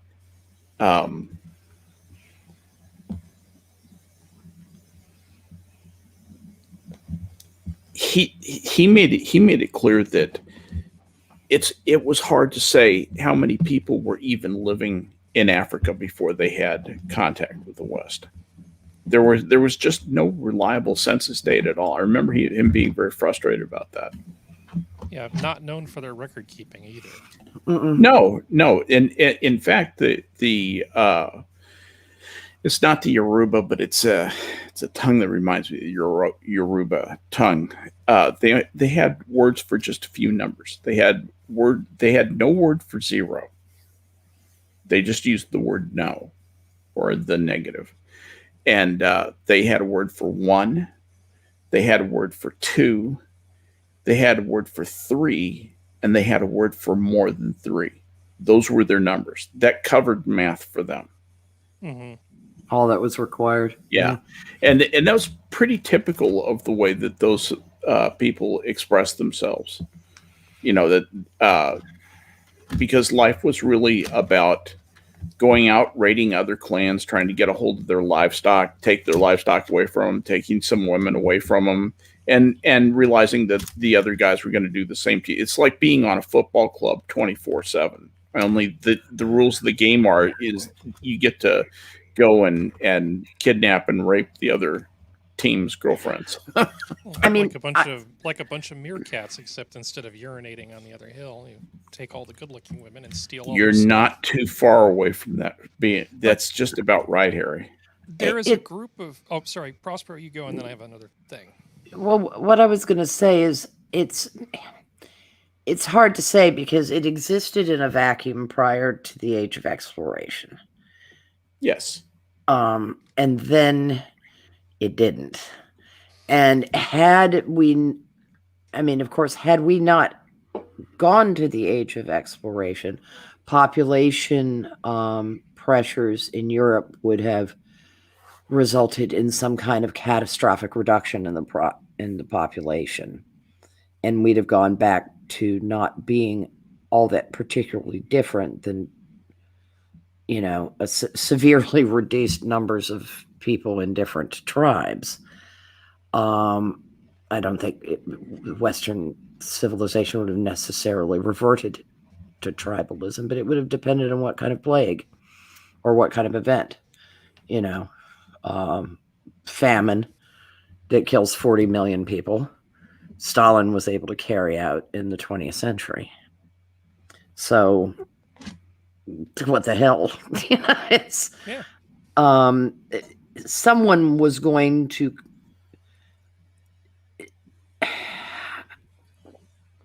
the East would have moved west, is my guess, had it not been the West moving. That's the only educated guess I can make. And it would have taken a very long time for them to do it because there's an awful lot of territory for them to move to before they would have needed to get there. Yeah. Another thing about Africa is that the locals did not have, there was no way to navigate the interior, basically. Some areas you could move through and have get conducted through with pretty good regularity, but there are still parts of Africa that are nearly inaccessible. Well, Yeah. Africa is not the only undeveloped place on this planet. I just sent you a link to a BBC article about an Amazon tribe Mhm. that has no concept of time. Yeah. They've been seriously isolated for a very long time, and they live in a way that the forest gives them pretty much everything they need. They're under very little stress to survive, and they just don't have an abstract sense of what time is. That's As a result, that's amazing to me. I would be interested to know how long they live. Well, I sent you the link. Yeah. Where did you put it? Did you put It's it in in private chat. in private? Because Yeah, you might it's- want to take a look at that and see what you think. I don't know if Yeah, you've just ever heard of this take a tribe. quick look. Yeah, it's, without wandering too close to the fallacy of the noble savage. Amendawa. And that those are not my words. That is a term for a philosophy regarding the undiscovered world of how people live in a state of nature. But we have a distinct interest in longevity because of the manner in which we live in the West. The things we accomplish, the way we have kind of life charts for what humans do. They become educated, then they go and they work and they work and they work, and then they retire and then they die. Where if you didn't know any different, like some schmoo in the Middle Ages didn't, 30 was a ripe old age. No kidding. I mean, human life expectancy, it hasn't really broadened. It doesn't really broaden out until end of the 18th century. It really starts to stretch out for the West. Mm-hmm. And it just improves all through the 19th century and the 20th century. Just gets better and better. Yeah. They were long-lived people. They tended to be, but they were way outside the norm. And you're talking about people who were a standard deviation away from the norm. Oh, absolutely, and they were in wealth as well.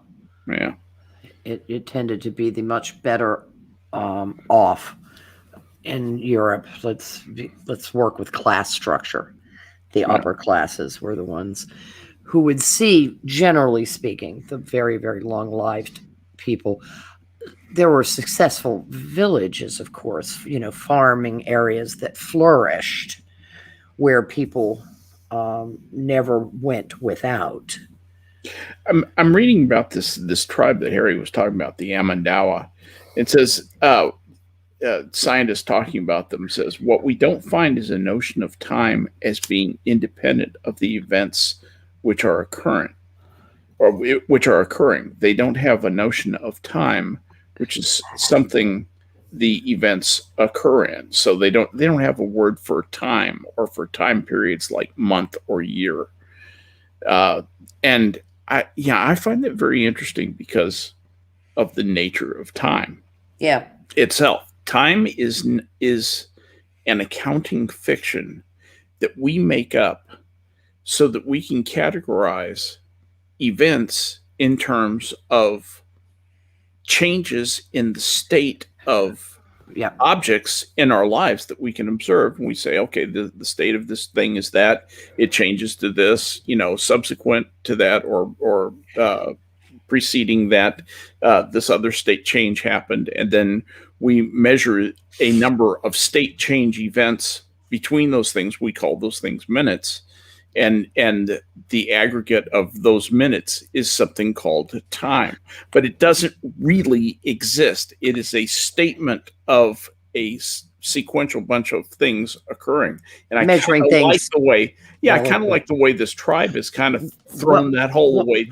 We'll also consider the nonsense away too. As far as the impetus to even observe the things that led us to developing those things, developing those concepts.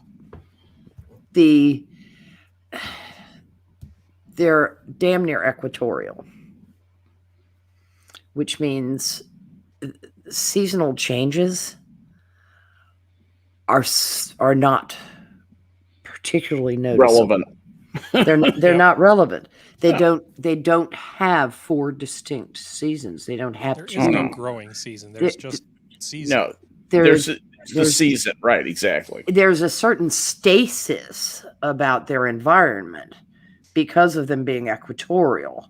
Well, it's you're absolutely right. And do you think that is what lulls them into not being sensitive to periods of time? Yeah, because what recognizably changes, the length of the day doesn't recognizably change. Gotcha. The weather patterns do not recognizably change.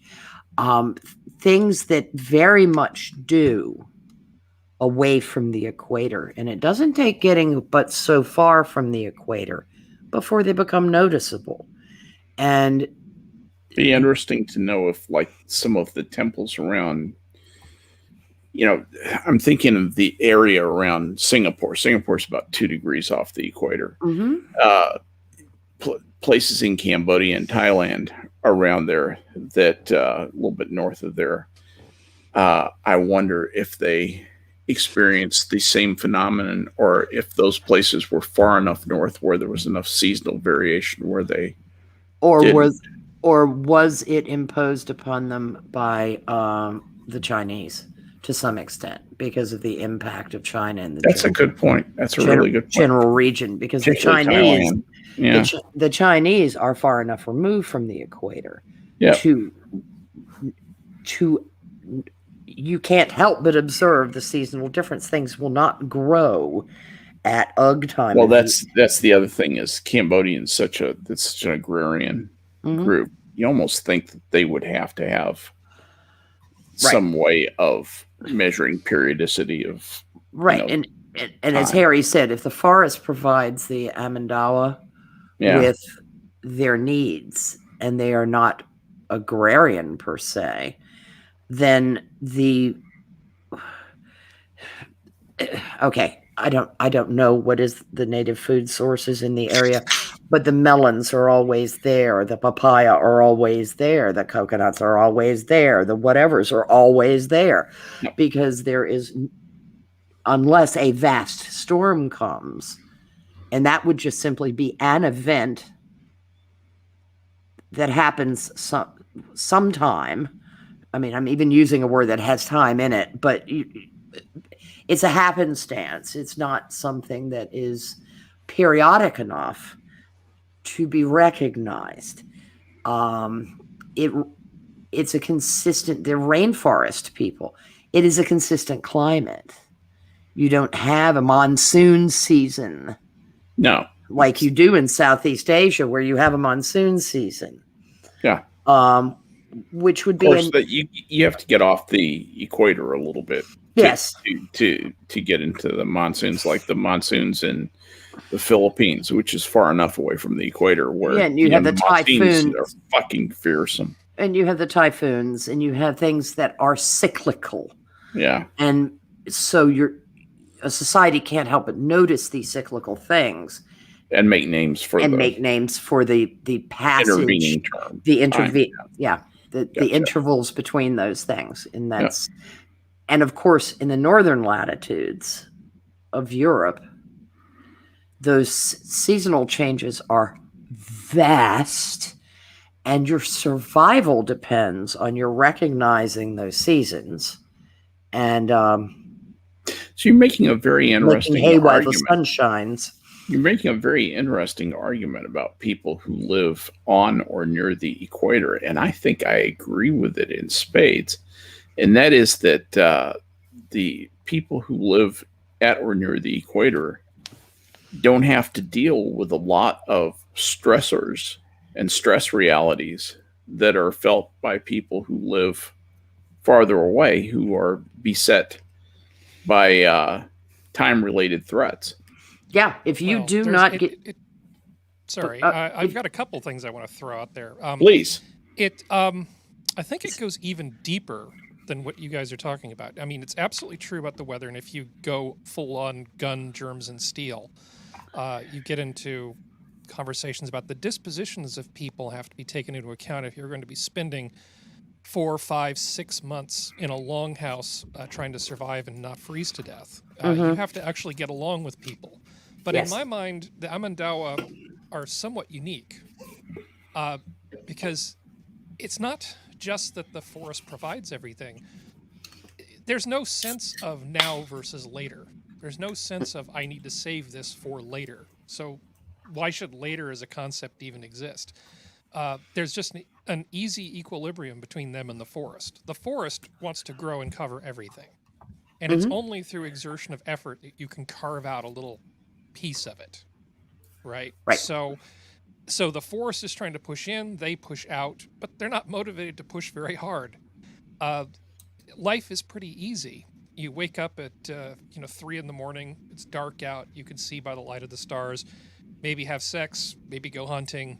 Do whatever you're going to do. Go back to sleep. Wake up. Rinse, lather, repeat.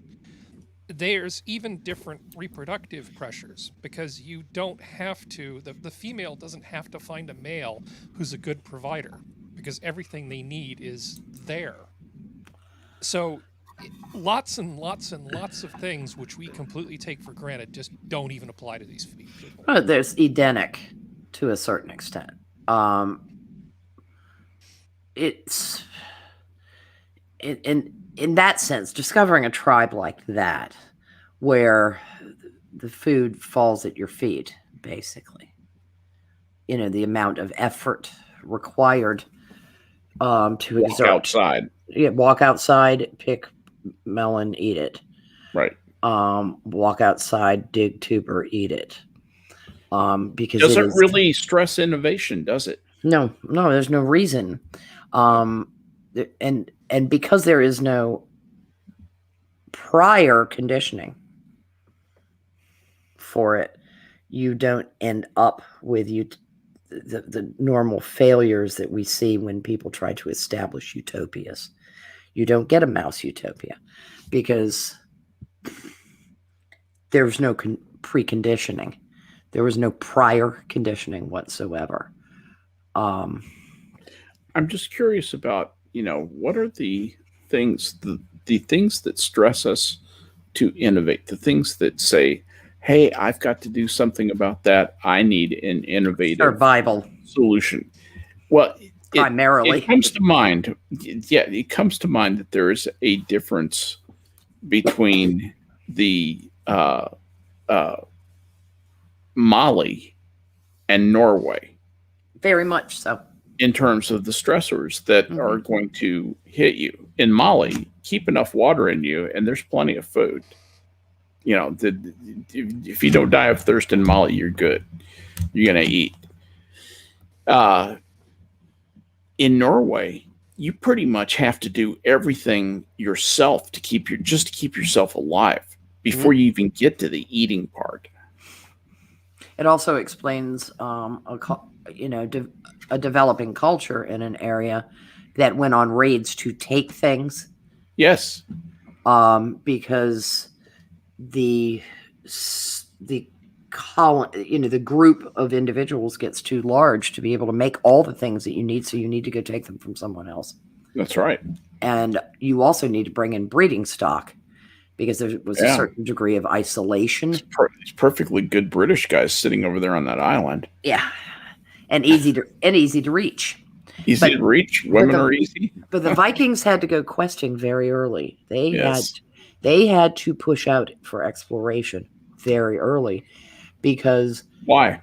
Limited time to do all the things to ensure the survival of the group of people, or the survival of the majority of the group of people. They may have fucked themselves out of time and had to go questing. They conquered the staying warm part. Yeah. Actually did a pretty good job with that. And to some extent the eating part. But the raw materials part, to do the things with the things, to make the things. Yeah. They had to go looking for those. Yeah. Well, some And of them were that's- brought to them along some of these rivers of which you were speaking. They actually, the wealthier Vikings imported really amazing steel from elsewhere. Some of it came from as far as India. Well, they had to go find the people that did those things. How Well, did that they was make part of contact trade. with those? How Yeah. did they make contact with those people, Harry?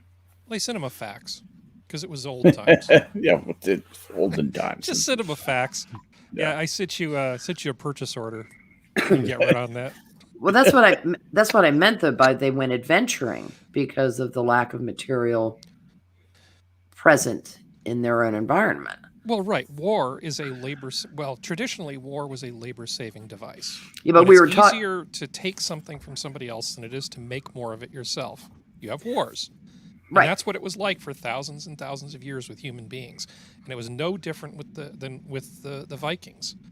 Although it's possible that, because humans are creative, wonderful beings, that there may be something else kind of overlaid over the top of it too, because you can actually get sort of the romance of something or the honor culture and all these other things that grow up around it as a secondary thing. And they can take on a life of their own at a certain point. Yeah, well, they do to some extent, but I mean, they had to go questing and warring against other people, but they were particularly good explorers, and they were particularly good raiders at a time when other people were not. The English hadn't decided, the tribes of Britain hadn't worked out their internal differences, much less anything else, which they continued to fap about with until the 11th century. But they didn't push out for exploration. You had pretty much everything on the island that was needed. They had timber. They had metals. Rome came there for looking for stuff. The Vikings did the same thing. The British, who then became the great navigators, were kind of late in the push out to go looking for things. Mm. It isn't an English king who carries the moniker the Navigator. It's a Henry Portuguese. the Navigator was it's a the Portuguese. Yeah. guy. The British followed suit very quickly. They caught word that, The British became amazing seamen. he found some shit. Oh, he found some shit? That's just... And then they've kind of followed Rome's footsteps in pushing ever outward to the point of engirdling the globe, which even the Spanish didn't quite manage to do. And they sure went a-questing. The Spanish did. Well, the Romans didn't go into Britain for their health. They went in there because they wanted tin. Yeah, that's what I meant. They went there for materials. Right. But I mean, specifically, a lot of that stuff, there's very easy to find reasons for why Romans did pretty much anything. Britain is lousy with tin. Britain is is. lousy with tin. Mhm. I don't know if you know this. It's actually lousy one with of the. It is one of the world's significant sources of tin. Mm-hmm. But also, they had a tradition of craftsmanship in terms of metalworking. Yes. So certain types of jewelry and ornamentation and types of primitive metalworks. These savages on that island actually were very good at making things. So that was part of the trade as well.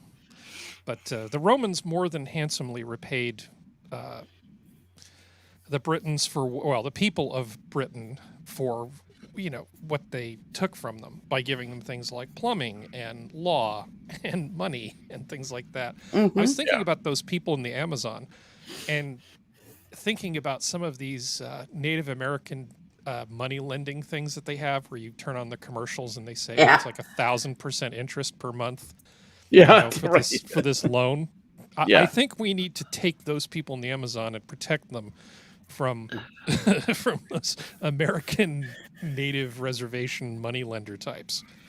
because the idea of compound interest would just not fly very well with those Amazonians. Well, with no concept of time, you're correct. It's Yep. just, it'd be kind of a difficult concept to explain when they don't even understand They don't even understand what a construct day of is. time. Yeah. Yeah. It's when the light is out. Yeah. So that happens all the time, and they're the same length. By and large, I mean, not noticeable enough for your day-to-day living. Notice the big ball of fire comes up about the same time every day. You start the conversation there, and that would be interesting. Trying to explain time as an abstract concept to someone who's faced with temporal things all the time, but has never built a concept of them. It's light time, it's dark time, Always. and that's all they need to know, because Right. all other things are almost constant. Yeah, they don't even think that far into it. It's just they're unconscious of it, probably. Yeah, I can see clearly. I can see dimly. Yeah.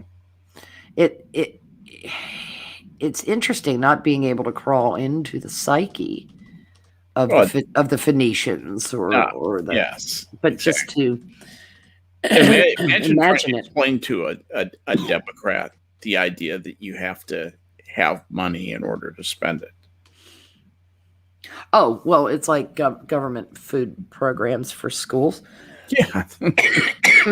Ranting Monkey had an interesting person respond, because AOC, I think, had said that she wanted school meals for everyone, and he's like, great, subsidize the rich with government money, or some comment. And it's just like, it's not money, it's not government money, it's food. Okay. Oh my God, did she really say that? Yeah, she didn't. It was somebody responding to him. And then somebody was like, yeah, the government money buying the food. Well, government subsidizes farmers. And it was like, not hashtag not all. Yeah. It depends on the commodity, you idiot. I mean, they're not subsidizing tomatoes, okay?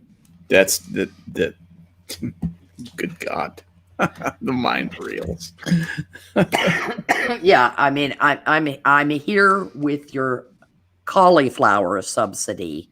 Mm-hmm. Please. I mean, yes, commodities, traded foodstuffs, commodities. Yeah, we don't have government subsidies, but we don't have enough time for it tonight. But sometime I'd like to talk with you two and whoever else we have on about the use of qualitative words to imply quantitative amounts. Mm-hmm. And that comment about, well, the government subsidizes farmers. That's just exactly what I'm talking about. When somebody throws that kind of a bomb into the conversation, I just first of all, I just want to start hitting them. Secondly, you have to pull it apart. You have to deconstruct it. You have to show them how foolish the comment was. They'll never admit to it. They fight you all the way. It's destructive and useless kind of comment. Most irritating thing. It's like, dude, we don't eat sugar. Yeah. For our entire diet. Yeah. And on so many levels. Yeah, and you can tick off pretty quickly farm products. Yeah. That fall under subsidized commodities. They're not as many as you think. They're bruh. It's just it's a fair point. But anyway, it's probably beyond the scope of tonight's conversation. But you guys have been wonderful to hang with me for 2 hours. I'm sorry we didn't have any fuller crew tonight. I couldn't raise the usual voices, getting a bunch of non-responses. So I do thank you guys for hanging with me. And we'll send it around the horn. Harry, if you got anything you want to end with, any words of wisdom you want to leave people with? Well, I don't know. I think one of these times we need to get back to the nature of time. The great thing about science, so there's the human sense of time, which is one thing. And then there's more the scientific idea of time. Yeah. Before we understood things better as a scientific level, the philosophy of time was a thing. So you look at philosophers like Heidegger, I think it was Heidegger. Yeah. The people used to have these great navel-gazing conversations about things, and then science kicked in. And then you start talking about time at the quantum level and atomic clocks and things like that. And it goes from being a nebulous concept to something pretty pinned down fairly quickly. But even as much as we know, there's way more that we still don't know. Time is a fascinating topic. But I think it's a little less abstract than the way you were describing it. But like you said, we do not have time to get into that tonight. And anyway, yeah, I'd say a lot of things to, be a bit provocative more than anything else. Yeah. Well, But, they talk about the arrow of time. That's a Right. thing that people have literally spent. Some people have spent their entire lives talking about that. That's like their life's work. Talking about why the arrow of time goes one way versus another, which is almost a silly thing to spend your life talking about. Well, it is One to of the me, more but obvious things about time, I think. yeah, I agree with you. But at any rate, I appreciate the information, the comments, and I would agree with you. I'd like to take that up sometime on stream and just really spend a little bit of time hashing that subject out. It's absolutely fascinating to me. Well, you're going to become a painter at 79, right? So between Right, now and exactly. 79, we I'm have still all the putting time it in the off. world to talk. Yeah, I'm still putting it off. you're Yeah, going to be Grandpa Moses. Grandpa Moses. Grandpa Mancy. That'd be great. So anyway, Prospero, have you got any words of wisdom for us to depart the evening? I'm just picturing like papayas with duct tape on them attached to walls all over Texas, and the signature Grandpa Mancy underneath all of them. That's It's it. I'm an artist, motherfucker. It's just- If Hunter Biden can do it, I can do it too. Well, I do want to thank everybody in chat for coming out and listening to us tonight, and thank my panel for being my friends and hanging with me here on the show. We have a pretty good time. I'm going to leave you with a quote about the universe from Eden Philpotts. Just that the universe is full of magical things, patiently waiting for our wits to grow sharper. There's some real truth in that. Yes. And, I hope it happens every day, and hope to see a lot more of it. But at any rate, you have spent 2 hours of your lives with Minions. We thank you. We'll do it again tomorrow night when Sanguine, not Sanguine, is Hammer going to be hosting, or is it? No, going to be I Sanguine think that's tomorrow? next week. Did you read the announcement at the beginning of the show? No, I didn't. Was I supposed to read an announcement at the beginning of the show? I believe you were. Did And, Hammer not get in touch with you? and No. I believe I did not there get was supposed to anything be an from him. announcement yesterday that that Della didn't read. So Oh, is that? Well, hang on. Before we go, there might be an announcement we have to read. So I'm going to go back over to the secret place I and can go look in the secret sauce zone and see if it's under Zookeeper and Sanctuary. Yeah, that's exactly where I'm looking, and I'm not seeing it. It is the second. It's you see Eve's comment? No, I see Hammer, and then I see Eve's comment now. Okay, Yeah, it's right above that. Before we get started for the show tonight. yep, Okay. we'll just pretend we did it early. No. Hang on a second. Okay. Do I just read what he wrote right here? Sure, yeah. All right. For a long time, our Friday show has been generally desultory without a designated host, which is a bit unfair to our listeners. So we've been unfair to our listeners. To address this, Sanguine will be moving his Wednesday show to cover for the Friday opening, and Hammer will take the Wednesday slot. Also, Prospero will be surrendering her Thursday show to concentrate on real life. The Minions crew are always looking for hosts. So if you feel you're up to the challenge, let Reject or Hammer know. Both are available on Twitter. Meanwhile, we hope you enjoy the new rotation. Okay. As a proof of life tape, that was really quite lovely. Yeah. I don't even. Okay. Yes. It All was right. much better than cats. I'm going to see it again and again. So those are our announcements, and you'll be hearing them frequently. Okay, so that was my announcement. That was, even though I'm bewildered. Yeah. But you did What great. it basically means is that Hammer is going to take over, and we've moved one show, and that's the only real change, right? Hammer's taking Wednesday, Sanguine's taking Friday, and I'm stepping down after. And you're stepping down Yes. because you surrendered. Yes. To So- real life. That's fair enough. We probably should all do that. Trademark. Moving to your new estate where you can hear the water at night. They hate you. I'm sorry. All right, It's guys. okay. Thank you all for joining us tonight. That's going to do it for us, and I'll try and do a better job on announcements in the future. And I'm sorry that I didn't know anything about that. I really did not. So anyway, it's That's my cool. fault. I will catch you guys later. Thanks for being a part of this, guys. For tonight, the zoo is closed. Good night, everybody. Good night. Aloha,